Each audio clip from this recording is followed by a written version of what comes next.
Hey loves, welcome back to my channel. Today guys, I'll be checking out Thomas Sowell as he speaks on this is why the left always focuses on race. And without much ado, let's see what Thomas Sowell has for us in this video. Welcome back, America. We're here with Dr. Thomas Sowell. The book is Social Justice Fallacies. I want to encourage you to go to Amazon.com and grab a copy. Any major bookstore should have a copy. And it is very readable and it is worth reading, particularly now during these times. Dr. Sowell, when we talk about equality, immediately race pops into mind. It's always about race, racial discrimination, about the founding of the nation, white dominant society, so forth and so on. And you make the case, and you've made this case throughout your life, but it's very poignant in your book, which is, wait a minute, of course this has some impact, but it's not the only thing that has an impact. But why, first of all, what other things have an impact? It's probably an infinite list of things. And secondly, why do they only focus on race on the left? I guess it's because that's proven to be a politically popular thing to do. But in point of fact, one of the things that's mentioned in the book is a study that was done by the New York Times, of all people, some years ago, where they tried to show the 10 poorest counties in the United States. And they mentioned which ones they were and so on. It turns out that 6 of those 10 counties had a population that was from 90% to 100% white. Now, in the New York Times, they didn't mention the race of the people, but once they told me the counties, I looked it up. And in fact, I followed the average income in those 6 counties over a span of 50 years. And in all those 50 years, all 6 of those counties had a median income lower than the median income of black Americans. Now, and so the people in those counties faced zero racism because they were white and indistinguishable from all other whites. They didn't have a legacy of slavery, and yet there they were. You have to ask then, clearly there must be other things that cause poverty. We can't just assume that because people of a given race have more poverty than some other people, that race must be the reason. But this has become the automatic kind of thing, and I think most people would be quite surprised. One of the things that happens is that behavior matters, and you see that in so many different ways. For example, I think most people would be surprised to learn that despite the fact that blacks as a whole have a higher poverty rate than whites as a whole, black married couple families have for more than a quarter of a century, every single year, had a poverty rate under 10%. And in most of those years, the national poverty rate was not as low as 10%. So it's not and you say, well, this is due to institutional racism. In that case, does that mean that the racists make an exception for blacks who are married? I mean, do racists either know or care whether blacks are married?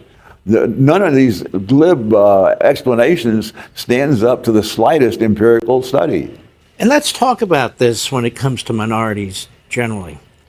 You have an Asian population in this country that achieves a lot as a group, intellectually, education-wise, and they are discriminated against by these Ivy League colleges, by Harvard. We just had a Supreme Court decision and so forth, the way Jews were 100 years earlier, by Harvard, Yale, Princeton, and so forth. So the people who push this race issue, is it that they really care about black people or Asian people or Jewish people, or is it that it's just another wedge issue to try and destroy this culture and destroy this society?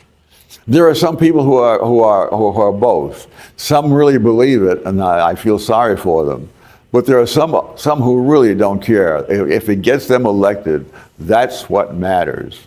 And this is one of the tragedies of trying to politicize race. there are so many fallacies that it's hard to even know which one to take up. But for example, the great narrative is that blacks rose from poverty, got into professional occupations as a result of the 1960s social welfare programs, and that this has been a big benefit. One of the problems with this way of looking at things is that everything depends on when you pick as the start of this trend. If you go back to 1940, that is 20 years before these wonderful things are supposed to have happened in the 1960s, and you discover that the degree to which blacks were in poverty declined from 87% in 1940 to 47% in 1960. So it went down by 40 points in those 20 years. Now you look at the 20 years following 1960, they went down 18 points. And so the trend did not begin in the 1960s. The trend was there before then, and the trend did not even accelerate after 1960. Many people think that it would all began with the Civil Rights Act of 1964. Well, that was a fine act to get rid of the segregation laws in the South. But the cold fact is that the percentage of blacks who had professional occupations doubled from 1954 to 1964. That is in the decade ending at the time that the Civil Rights Act of 1964 was passed. If you look at the things that are negative, like, for example, black children being raised in single-parent households. In 1940, just under 17% of black kids were raised in one-parent families. But after 1960s, before the end of the century, 4 times that many, 68% of black kids were being raised in one-parent families. And that does not depend on racism or any of the other things they talk about. It depends upon things that happened due to the policies of the 1960s, which are still going forward. Which encourage the dissolution of the family. It's just unbelievable. Dr. Sowell, when we return, my big question for you is, as a nation, where do we go from here? And how do we start down that road?